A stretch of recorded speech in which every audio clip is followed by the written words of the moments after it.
We're going to determine if the geometric series summation from 0 to infinity of 3 times 2/5 to the n converges or diverges. And if it converges, what does it converge to? The first thing to note is that this series starts with n equal to 0. A geometric series that starts at 0 has the standard form n equals 0 to infinity a times r to the n. And this series converges to a divided by 1 minus r, provided that r, which is the common ratio between terms, is between -1 and 1 strictly. So our series here matches perfectly to the standard form of a series, with a being 3 and r 2/5. So since 2/5 is greater than -1 and less than 1, this series is going to converge. So let's write it out. This is the series n equals 0 to infinity of 3 times 2/5 to the n. If we write out the first few terms, when n is 0 we have 3 is the first term, plus when n equals 1, 3 times 2/5, that's 6 over 5, plus when n equals to 2, that's 4 divided by 25 times 3, that's 12 divided by 25.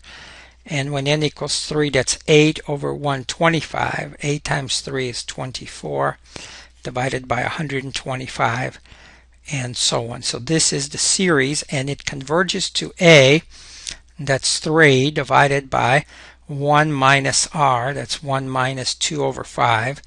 And this is equal to 3 divided by 3/5, and the final answer, it's equal to 5. The series from 0 to infinity of 3 times 2/5 to the n converges to 5. Now what if we flip r? That is, what if we look at the series that looks similar to this, except r is not 2/5 but 5/2.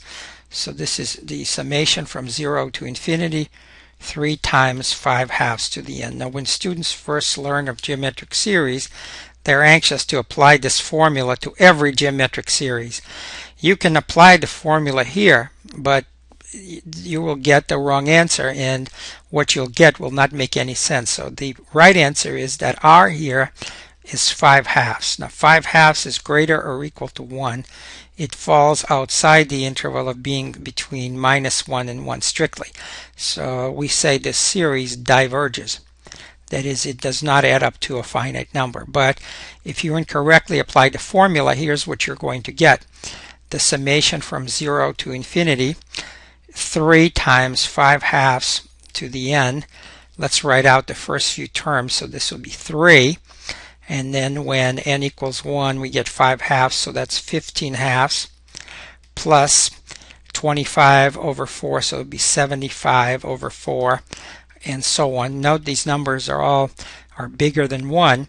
If we apply the formula, then we'll say this is equal to a, that's 3, divided by 1 minus r, 1 minus 5/2. So this is going to be 3 divided by, and then so 1 is 2/2 minus 5/2, that's minus 3/2, and that's minus 2. And that's why we get something that is absurd.